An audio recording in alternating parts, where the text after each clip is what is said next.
दोस्तों, जैसे ही भारत के प्रधानमंत्री नरेंद्र मोदी ने बच्चों के लिए भी कोरोना वैक्सीन की घोषणा की, उसके साथ ही पेरेंट्स के मन में काफी सवाल पैदा हो गए कि आखिर 3 जनवरी से 15 से 18 साल तक के बच्चों को कोरोना वैक्सीन तो लगेगी, लेकिन वैक्सीन कैसे लगेगी, कितने की मिलेगी, फ्री होगी या पैसे लगेंगे, वैक्सीन का रजिस्ट्रेशन कैसे होगा, बच्चों को वैक्सीन स्कूल में लगाई जाएगी या घर पर लगाई जाएगी, कोरोना का टीका सुई वाला टीका होगा या बिना सुई वाला टीका होगा, कौन सी वैक्सीन लगेगी, एक डोज लगेगी या दोनों डोज लगेगी, दोनों डोज के बीच में कितना गैप रहेगा, मतलब कितने दिनों के अंतराल के बाद वैक्सीन की दूसरी डोज लगेगी अगर लगी तो, है ना। तो ये काफी सवाल पैदा हो गए जब से प्रधानमंत्री ने अपने संबोधन में 3 जनवरी से 15 से 18 साल तक के बच्चों के लिए कोरोना वैक्सीन की घोषणा की थी। राइट, मैं आपको इस वीडियो में आपके सभी सवालों का जवाब देने वाला हूं, सो वीडियो को ध्यान से पूरा देखते रहिएगा। भारत का हर एक पेरेंट्स, माता पिता इस वीडियो को ध्यान से देखिएगा और अपने दोस्तों के साथ भी शेयर कीजिएगा। सबसे पहले तो आपको बता दूं, जैसे ही पीएम ने बच्चों के लिए वैक्सीन की घोषणा की थी ना, उसके बाद देश में राहुल गांधी, अशोक गहलोत, अरविंद केजरीवाल, उद्धव ठाकरे वगैरह देश के सभी बड़े बड़े मंत्रियों ने भी खुशी जताई पीएम के इस फैसले पर। तो ये सब तो ठीक है। अभी मैं आपको बता दूं, बच्चों की संख्या के आंकड़े की बात करें ना, तो देश में 15 से 18 साल तक के तकरीबन 10 करोड़ बच्चे हैं और उन सभी 10 करोड़ बच्चों को अब सरकार वैक्सीन लगाने की तैयारी कर चुकी है। पीएम मोदी ने जब ये घोषणा की तब उन्होंने कहा कि यह फैसला स्कूल और कॉलेजों में जा रहे हमारे बच्चों को और उनके माता पिता की चिंता को कम करेगा और सरकार का प्रयास ये होगा कि जल्द से जल्द इन बच्चों को वैक्सीन की पहली डोज लगा दी जाए और उसके बाद सरकार 12 से 15 साल तक के बच्चों के लिए भी वैक्सीन की तैयारी करेगी। वो फिर बाद की बात है। पहले 15 से 18 साल तक के बच्चों को 3 जनवरी से वैक्सीनेशन शुरू होने जा रहा है। राइट, अब यहाँ पर सबसे पहले सवाल की बात करें कि वैक्सीन कैसे लगेगी, यानी कि सुई वाला टीका लगेगा या बिना सुई वाला टीका। तो पेरेंट्स की सबसे बड़ी कंफ्यूजन इस बात को लेकर हो रही है। हालांकि मैं आपको बता दूं, जब पीएम मोदी ने देश के नाम संबोधन किया तब अपनी घोषणा में ये क्लियर नहीं किया था कि वैक्सीन कैसे लगेगी और अभी तक देश के स्वास्थ्य मंत्री की तरफ से भी इस पर कोई अपडेट नहीं आया। तो अभी तक इसमें असमंजस बना हुआ है और जहां तक हो सकता है कि बच्चों के लिए बिना सुई वाली टीके की मंजूरी भी सरकार दे सकती है। सवाल नंबर 2 की वैक्सीन फ्री लगेगी या कोई फीस ली जाएगी। तो पेरेंट्स के सामने दूसरा अहम सवाल है कि बच्चों के लिए कोई पैसे देने पड़ेंगे क्या वैक्सीन लगवाने के लिए। तो आपको बता दूं, अभी 18 साल से ज्यादा उम्र के लोगों को जो कोरोना वैक्सीन लगाई जा रही ना, उनमें लोगों के पास दोनों विकल्प हैं। या तो लोग सरकारी सेंटर पर जाकर फ्री में वैक्सीन लगवा सकते हैं या तो प्राइवेट अस्पताल में जाकर पैसा देकर भी वैक्सीन लगवा सकते हैं। अलग अलग टीके की अलग अलग कॉस्ट है। राइट, तो ऐसे में बच्चों के सामने भी उम्मीद है कि दोनों ऑप्शन होंगे, मतलब बच्चों के लिए भी कोरोना वैक्सीन में आप सरकारी सेंटर पर जाकर बच्चों के लिए भी फ्री वैक्सीन लगा पाएंगे। सवाल नंबर 3 आता है कि वैक्सीन बच्चों को स्कूल में लगेगी या सेंटर पर लगेगी, मतलब बच्चों को कोविड वैक्सीन सेंटर ले जाना पड़ेगा या स्कूलों में ही बच्चों को वैक्सीन लग जाएगी। ऐसे में दोस्तों, अगर सेंटर पर बच्चों को वैक्सीन लगती है तो उन्हें बड़ों के साथ ही खड़ा होना होगा और स्कूलों में वैक्सीन की व्यवस्था की जाती है तो बात अलग होगी। हालांकि सरकार ने अभी तक भी इसको लेकर कोई औपचारिक ऐलान नहीं किया। सवाल नंबर 4 की बच्चों के लिए वैक्सीन का रजिस्ट्रेशन कैसे होगा। जी हाँ, चौथा सवाल रजिस्ट्रेशन को लेकर है। अभी सरकार के कोविन ऐप पर इसके लिए स्लॉट बुक करने की जरूरत पड़ती है। आपको पता होगा कि 18 साल से ज्यादा उम्र के लोगों को अगर कोरोना वैक्सीन लगवानी तो अभी हमें कोविन पोर्टल पर या कोविन ऐप पर रजिस्टर करना पड़ता है आधार कार्ड नंबर के जरिए। राइट, लेकिन अभी तक भी दोस्तों कोविन पोर्टल पर 18 साल से कम उम्र के बच्चों के लिए वैक्सीन स्लॉट बुक करने की व्यवस्था नहीं है। लेकिन ऐसा तो हो नहीं सकता कि सरकार बिना रिकॉर्ड के बच्चों को वैक्सीन लगाना शुरू कर दे। इसलिए जाहिर सी बात है कि बहुत जल्द आपको कोविन ऐप पर और कोविन पोर्टल पर भी सरकार ये ऑप्शन अपडेट कर देगी कि बच्चों के लिए भी वैक्सीन रजिस्ट्रेशन स्लॉट आप बुक कर पाएंगे। क्योंकि सरकार बच्चों को वैक्सीन लगाएगी तो उनका रिकॉर्ड तो रखना पड़ेगा ना कि कौन से बच्चे को लग चुकी है, कौन से को नहीं लगी है। तो इसके लिए रजिस्ट्रेशन की प्रोसेस तो होगी होगी। तो उम्मीद है कि जल्द ही हमें कोविन ऐप पर नया अपडेट देखने को मिलेगा और बच्चों के लिए भी वैक्सीन रजिस्ट्रेशन फैसिलिटी शुरू की जाएगी। सवाल नंबर 5 आता है कि कौन सी वैक्सीन दी जाएगी। जैसे अभी बड़ों को मोस्टली कोवैक्सीन और कोविशील्ड देश में लगाई जा रही है। राइट, ऐसे में बच्चों को कौन सी वैक्सीन लगाई जाएगी, तो इस पर भारत के औषधि महानियंत्रक यानी कि DCGI की तरफ से शनिवार को कुछ शर्तों के साथ 12 से अधिक साल की उम्र के लिए किशोरों के लिए भारत बायोटेक के कोविड-19 रोधी टीके कोवैक्सीन को आपातकालीन उपयोग की मंजूरी दे दी है। यह जायडस कैडिला की ओर से तैयार किया गया बिना सुई वाला कोविड-19 टीका है। आपको बता दूं, जाइकोव-डी के बाद 18 साल से कम उम्र के बच्चों किशोरों के बीच उपयोग के लिए नियामक के अनुमति प्राप्त करने वाला यह दूसरा टीका है। तो क्या बच्चों को कोवैक्सीन दी जाएगी? अभी तक भी ये सवाल बना हुआ है। हालांकि सरकार की तरफ से भी ये क्लियरिफिकेशन जारी नहीं किया गया कि बच्चों को कोविशील्ड लगेगी, कोवैक्सीन लगेगी या और कोई। लेकिन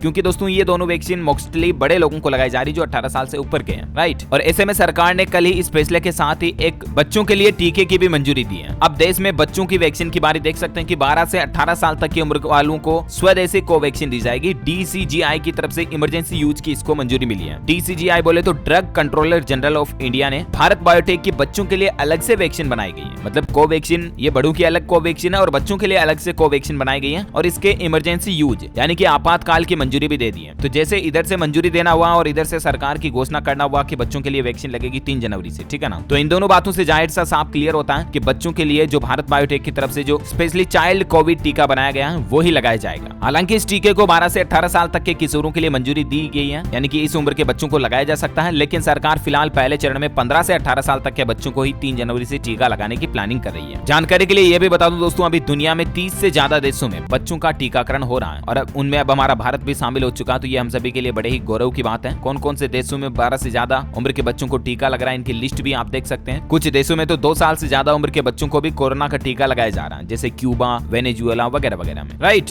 तो उनमें अब हमारा इंडिया भी शामिल हो चुका है, ये तो अच्छी बात है। अच्छा, अगला सवाल आता दोस्तों कि बच्चों को 2 डोज लगेंगे या एक ही डोज लगेगा। तो इस पर भी सरकार ने अभी तक क्लियरिफिकेशन जारी नहीं किया है, लेकिन मीडिया रिपोर्ट्स के मुताबिक 28 दिन के अंतराल के बाद बच्चों को कोरोना वैक्सीन के दोनों डोज लगाए जाएंगे, यानी कि पहली डोज और सेकंड डोज में बड़ों के जैसे ही 1 महीने का अंतर रहेगा। लेकिन एक सवाल पेरेंट्स के मन में ये आ रहा है कि अगर वैक्सीनेशन में 90 दिन का अंतर हुआ तो बच्चे फिर एग्जाम कैसे देंगे। तो आपको बता दूं, 18 साल से ऊपर के लोगों को वैक्सीनेशन में कुछ लोगों को 90 दिन का गैप भी रखा गया था शुरुआत में, बीच में इसमें कमी की गई। 3 जनवरी से बच्चों के लिए वैक्सीन शुरू हो रहे हैं और एक्सपर्ट्स की माने दोस्तों तो अगर बच्चे मार्च अप्रैल में एग्जाम देते हैं तो उनके दूसरे डोज की तारीख नजदीक आ चुकी होगी और अगर एक डोज ले भी लिया तो संक्रमण से काफी हद तक सुरक्षित रह सकेंगे। तो इसीलिए 90 दिन का भी गैप रहा तो कोई दिक्कत नहीं है, दूसरी डोज आप अपने बच्चों को लगवा पाएंगे। इसके साथ ही सरकार ने बूस्टर डोज की भी मंजूरी दे दी थी। मैंने आपको बताया था जैसा कि 10 जनवरी से देश में बुजुर्गों और फ्रंटलाइन वर्कर्स को बूस्टर डोज दी जाएगी। जिन लोगों ने देश में कोरोना वैक्सीन की दोनों डोज लगवा ली है उन लोगों को बूस्टर डोज अब सरकार देने जा रही है। 60 साल की उम्र वाले बुजुर्गों की संख्या देश में अभी 11 करोड़ के लगभग है, तो उनको पहले बूस्टर डोज दी जाएगी। और इसके अलावा देश में करीब 3 करोड़ फ्रंटलाइन वर्कर्स मौजूद हैं, जिसमें हॉस्पिटल के कर्मचारी आ गए और भी कई सारे ऐसे एम्प्लॉय जो सार्वजनिक प्लेस पर काम करते हैं, तो उनको सरकार पहले वैक्सीन लगवाएगी, हेल्थ वर्कर समेत 3 करोड़ फ्रंटलाइन वर्कर्स को। और ये बूस्टर डोज का काम 10 तारीख से ही शुरू हो जाएगा। इसके साथ ही प्रधानमंत्री ने यह भी कहा कि जल्द ही देश में नेजल वैक्सीन और दुनिया की पहली डीएनए वैक्सीन लगाना भी शुरू कर दिया जाएगा। हालांकि पीएम मोदी ने एक बार फिर देशवासियों से कोरोना महामारी से बचाव के सभी उपायों का पालन करने की भी अपील की है। उन्होंने कहा कि महामारी को हराने के लिए मास्क पहने और भी जितने भी सरकार की गाइडलाइंस और उपाय हैं कोरोना से बचने के लिए, उन सभी का पालन करना जरूरी है, यानी कि सोशल डिस्टेंसिंग बनाए रखें, हाथों को समय समय पर सैनिटाइज करते रहें वगैरह वगैरह। और वहीं भारत सरकार की तरफ से यानी कि प्रधानमंत्री नरेंद्र मोदी की तरफ से न्यू ईयर के उत्साह में भी लापरवाही नहीं बरतने की चेतावनी दी है लोगों को। नए साल का जश्न मनाने के दौरान ऐसा नहीं कि आप सोशल डिस्टेंसिंग भूल जाओ और भीड़ भाड़ वाले इलाकों में चले जाओ, तो इससे कोरोना स्प्रेड बढ़ सकता है। देश के प्रधानमंत्री नरेंद्र मोदी के इस फैसले को हमारे देश के वैज्ञानिकों ने भी सराहा है और पीएम मोदी ने भी देश के वैज्ञानिकों का धन्यवाद अदा किया कि बच्चों के लिए भी वैक्सीन बना दी जल्दी से जल्दी। विश्व में कोरोना को लेकर अनुमान अलग अलग है, लेकिन कोरोना के खिलाफ हमारी लड़ाई शुरू से ही वैज्ञानिक सिद्धांतों, वैज्ञानिक पद्धतियों पर ही आधारित रही है और इसके लाभ भी महसूस किए जा रहे हैं। पिछले 11 महीने में देश में वैज्ञानिक दृष्टिकोण से कोरोना वैक्सीनेशन का काफी क्रेज लोगों में देखने को मिला और करोड़ों लोगों को वैक्सीन लगी भी और इसका फायदा भी मिला देश को। तो ये कुछ बातें चीतें रही पीएम मोदी के संबोधन की। उम्मीद है दोस्तों पेरेंट्स, माता पिता को इस बात को लेकर जानकारी मिली होगी और कुछ राहत तसल्ली मिली होगी बच्चों के वैक्सीनेशन से संबंधित सवालों के जवाब पाकर। और भी आपके मन में कोई क्वेश्चन है तो कमेंट करके बताइए, मैं उसका रिप्लाई करने की जरूर कोशिश करूंगा। और एज वेल एज गवर्नमेंट की तरफ से जैसे ऑफिशियल प्रेस नोट आता है इससे संबंधित, बच्चों की कोविड-19 टीके से संबंधित वो सब गाइडलाइंस भी मैं आपको डीएलएस न्यूज चैनल के माध्यम से बता दूंगा, ठीक है ना। तो आप हमसे जुड़े रहेगा। हमारे चैनल को नीचे लाल बटन दबाकर सब्सक्राइब करके बेल आइकन जरूर दबाए रखिएगा। वीडियो को लाइक और शेयर कर देना और ख्याल रखना अपने बच्चों का। हम सभी ईश्वर से ये प्रार्थना करते हैं कि आपके बच्चे और हम सभी सेफ रहें। जय हिंद, जय भारत, वंदे मातरम।